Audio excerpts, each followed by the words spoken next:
എല്ലാവർക്കും നമസ്കാരം. ഞാൻ ബ്രൈറ്റ്. ഈ കേരളം ഓൺലൈൻ സർവീസിലേക്ക് സ്വാഗതം. ഇന്ന് നമ്മൾ നോക്കുന്നത് കെ-സ്മാർട്ടിൽ ഒരു അപേക്ഷ അയച്ചതിന് ശേഷം അത് റിജക്റ്റായി അല്ലെങ്കിൽ റിട്ടേൺ ടു സിറ്റിസൺ എന്ന് കാണിച്ചാൽ അത് എഡിറ്റ് ചെയ്ത് അല്ലെങ്കിൽ ആവശ്യമുള്ള ഡോക്യുമെൻറ്റ്സ് അപ്ലോഡ് ചെയ്ത് വീണ്ടും സബ്മിറ്റ് ചെയ്യുന്നത് എങ്ങനെയെന്നാണ്. കെ-സ്മാർട്ടുമായി ബന്ധപ്പെട്ട ധാരാളം വീഡിയോകൾ ചാനലിൽ ലഭ്യമാണ്. ഇവയൊക്കെ കെ-സ്മാർട്ട് എന്ന പ്ലേലിസ്റ്റിൽ നിങ്ങൾക്ക് ലഭിക്കും. ഇതിൻ്റെ ലിങ്ക് മുകളിൽ ഐ ബട്ടണിലും താഴെ ഡിസ്ക്രിപ്ഷനിലും എൻഡ് സ്ക്രീനിലുമായിട്ടൊക്കെ കൊടുത്തിരിക്കാം. ഇത്തരത്തിൽ കേന്ദ്ര സംസ്ഥാന ഗവൺമെൻറ്റുകളുടെ വിവിധ ഡിപ്പാർട്ട്മെൻറ്റുകളുമായി ബന്ധപ്പെട്ട ഓൺലൈൻ പ്രോസസ്സുകളടങ്ങിയ നൂറുകണക്കിന് വീഡിയോകൾ ചാനലിൽ ലഭ്യമാണ്. നിങ്ങളിതുവരെയും ചാനൽ സബ്സ്ക്രൈബ് ചെയ്തിട്ടില്ലെങ്കിൽ ദയവായി ഒന്ന് സബ്സ്ക്രൈബ് ചെയ്തേക്കുക. കൂടാതെ വീഡിയോ ഇഷ്ടപ്പെട്ടാൽ ലൈക്ക് ചെയ്യാനും മറക്കാതിരിക്കുക. ഞാനിവിടെ ഇപ്പോൾ കെ-സ്മാർട്ടിൽ ലോഗിൻ ചെയ്തിരിക്കുകയാണ്. നമ്മളിവിടെ അയച്ച ഒരു അപേക്ഷയുടെ സ്റ്റാറ്റസ് അറിയുവാൻ മൈ ആപ്ലിക്കേഷൻ എന്നവിടെ ഉണ്ടാകും. അതിനുശേഷം ഇടത് സൈഡിൽ ഇവിടെ ഇപ്പോൾ civil registration, death, birth, marriage registration തുടങ്ങിയിട്ടൊക്കെ ബന്ധപ്പെട്ട സിവിൽ രജിസ്ട്രേഷൻ, പ്രോപ്പർട്ടി ടാക്സുമായിട്ട് ബന്ധപ്പെട്ടത്, അത് തൊട്ട് താഴെ ലൈസൻസ് സർവീസിൽ പുതിയ കടകളുടെ ലൈസൻസ് പുതുക്കുന്നതും, അതേപോലെ അതേഴ്സിൽ മറ്റ് ധാരാളം ലിങ്കുകളും ഒക്കെ ഉണ്ട്. ഇതിനെ സംബന്ധിച്ചൊക്കെയുള്ള വീഡിയോകളും ചാനലിൽ ലഭ്യമാണ്. ഇവിടെ നിന്നും നമ്മൾ ഏതുമായി ബന്ധപ്പെട്ട അപേക്ഷയാണോ അയച്ചത് അത് ഇടത് സൈഡിൽ നിന്നും തിരഞ്ഞെടുക്കണം. ഞാനിവിടെ ലൈസൻസ് സർവീസുമായി ബന്ധപ്പെട്ട അപേക്ഷയാണ് അയച്ചിട്ടുള്ളത്. അതുകൊണ്ട് അത് തിരഞ്ഞെടുക്കുകയാണ്. റിന്യൂവലുമായി ബന്ധപ്പെട്ടതാണ്. അതുപോലെ നിങ്ങളിവിടെ ഏത് അപേക്ഷയാണോ അയച്ചത് അതിൻ്റെ നേർക്ക് ഇടത് സൈഡിൽ കാണുന്ന മൈ ആപ്ലിക്കേഷനിൽ ഇടത് സൈഡിൽ കാണുന്ന ആ ലിങ്കിൽ പ്രസ് ചെയ്യണം. പ്രസ് ചെയ്യുമ്പോൾ നമുക്ക് അവിടെ അതിൻ്റെ ഓരോന്നിൻ്റെയും ടാബുകൾ കാണാം. അവിടെ അതിൻ്റെ റിസൾട്ടും കൊടുത്തിരിക്കുന്നത് കാണാം. ഇവിടെ ചിലതിന് നേർക്ക് അപ്രൂവ്ഡ് എന്ന് കാണിച്ചിട്ടുണ്ട്.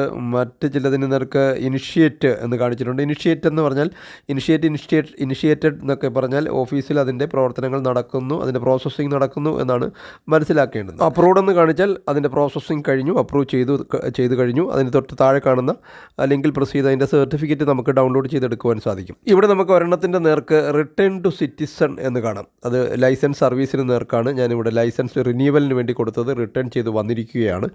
അതുപോലെ നിങ്ങൾക്ക് ആവശ്യമുള്ള ഏതാണെന്ന് വെച്ചാൽ അതനുസരിച്ച് ഇവിടെ കാണിക്കും. ഇവിടെ റിട്ടേൺ ടു സിറ്റിസൻ്റെ നേർക്ക് നമുക്കവിടെ ഫയൽ ട്രാക്കിംഗ് എന്നുള്ളൊരു ലിങ്കുണ്ട്. ആ ലിങ്കിൽ പ്രസ് ചെയ്താൽ ആ ഫയൽ ആരുടെ ടേബിളിലാണ്, എവിടെയൊക്കെ അത് കടന്നു പോയിട്ടുണ്ട്, ആരൊക്കെ പരിശോധിച്ചിട്ടുണ്ടെന്നുള്ളതിൻ്റെയൊക്കെ ഡീറ്റെയിൽസ് നമുക്ക് അറിയുവാൻ സാധിക്കും. അതുപോലെ നമുക്ക് ആ മെയിൻ ടാബിൽ തന്നെ എഡിറ്റ് എന്നുള്ളൊരു ഓപ്ഷൻ, ആ എഡിറ്റിലൊന്ന് പ്രസ് ചെയ്ത് കഴിഞ്ഞാൽ റീസൺ ഫോർ റിട്ടേൺ എന്ന് നമുക്കവിടെ കാണാൻ സാധിക്കും.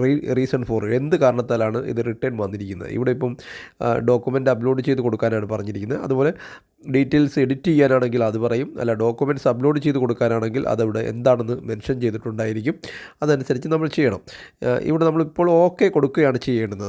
അങ്ങനെ ഓക്കെ കൊടുത്തു കഴിഞ്ഞാൽ നമുക്ക് ഇവിടെ നമ്മൾ നേരത്തെ അപേക്ഷിച്ചപ്പോൾ കൊടുത്ത ഡീറ്റെയിൽസ് എല്ലാം ഇവിടെ വരും. നമ്മൾ അപേക്ഷിച്ചപ്പോൾ ചെയ്തതുപോലെ തന്നെ നെക്സ്റ്റ് പ്രൊസീഡ് കൊടുത്ത് ഓക്കെ കൊടുത്ത് മുന്നോട്ട് പോകാം. അതിനു മുൻപ് ഇവിടെ ജനറൽ ഡീറ്റെയിൽസ് എന്തെങ്കിലും എഡിറ്റ് ചെയ്യാനാണ് പറഞ്ഞിരിക്കുന്നതെങ്കിൽ അതിവിടെ വെച്ച് എഡിറ്റ് ചെയ്ത് കൊടുക്കുകയും വേണം. എനിക്കിവിടെ മറ്റ് ഡീറ്റെയിൽസ് ഒന്നും എഡിറ്റ് ചെയ്ത് കൊടുക്കേണ്ട ആവശ്യമില്ല.